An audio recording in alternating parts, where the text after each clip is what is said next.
Assalamualaikum warahmatullahi wabarakatuh. Perkenalkan, nama saya Husnul Pratama. Saya dari program studi Sejarah Peradaban Islam Fakultas Usuluddin Adab dan Dakwah semester 4. Baik, tujuan saya membuat video kali ini demi memenuhi tugas mata kuliah Sejarah Islam Klasik.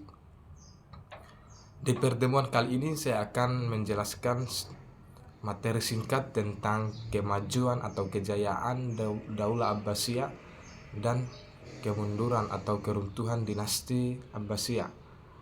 Baik, kejayaan Daulah Abbasiyah ada 5. Yang pertama adalah pemerintahan yang terorganisir dan sentralistik. Pada masa awal kekuasaannya, Daulah Abbasiyah menerapkan sistem pemerintahan yang terstruktur dan efektif. Mereka membangun birokrasi yang lebih kompleks dibandingkan dengan Daulah Umayyah. Jabatan wazir atau perdana menteri diperkenalkan dan memainkan peran penting dalam administrasi negara. Khalifah lebih fokus pada kekuasaan spiritual dan simbolik, sementara urusan pemerintahan diserahkan kepada para wazir yang ahli dalam bidangnya. Sistem ini membuat administrasi negara lebih efisien dan terpusat. Faktor yang kedua adalah kemajuan ilmu pengetahuan dan peradaban. Salah satu keunggulan terbesar Daulah Abbasiyah adalah perhatian besar terhadap ilmu pengetahuan dan pendidikan. Pada masa pemerintahan Khalifah Harun al-Rasyid dan putranya Al-Ma'mun mendirikan lembaga Baitul Hikmah atau House of Wisdom di Baghdad. Di tempat ini, karya-karya ilmiah dari Yunani, Persia, India, dan Romawi diterjemahkan ke dalam bahasa Arab. Para ilmuwan Muslim mengembangkan berbagai bidang seperti matematika, bidang astronomi, kedokteran, fisika, kimia, dan geografi. Kemajuan ini menandai awal dari zaman keemasan Islam. Terus yang ketiga adalah faktor kemajuan Daulah Abbasiyah adalah letak geografis yang strategis. Ibu kota Abbasiyah Baghdad terletak di wilayah yang strategis untuk perdagangan internasional. Letaknya di antara sungai Tigris dan Efrat menjadikannya pusat ekonomi dan perdagangan antar dunia, timur dan barat.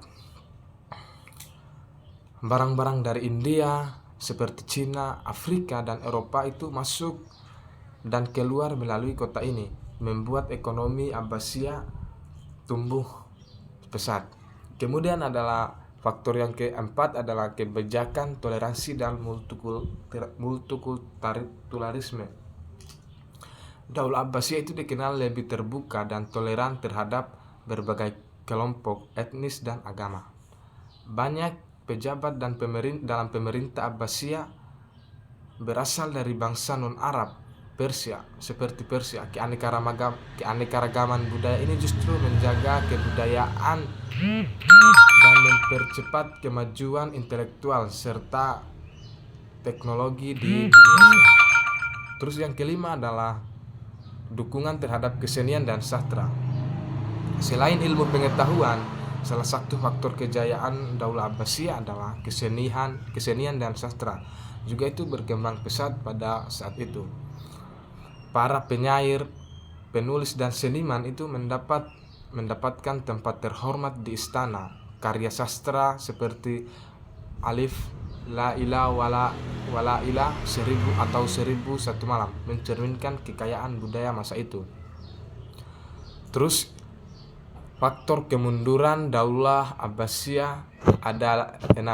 Yang pertama adalah perebutan kekuasaan internal. Setelah masa kejayaan Daulah Abbasiyah dimulai, dilanda konflik internal, banyak terjadi perebutan kekuasaan antar anggota keluarga kerajaan, kelompok, dan politik. Intrik politik dan pembunuhan terhadap khalifah menjadi hal yang umum, menyebabkan instabilitas yang berkepanjangan. Terus kemunduran yang kedua adalah kemunculan dinasti-dinasti otonom.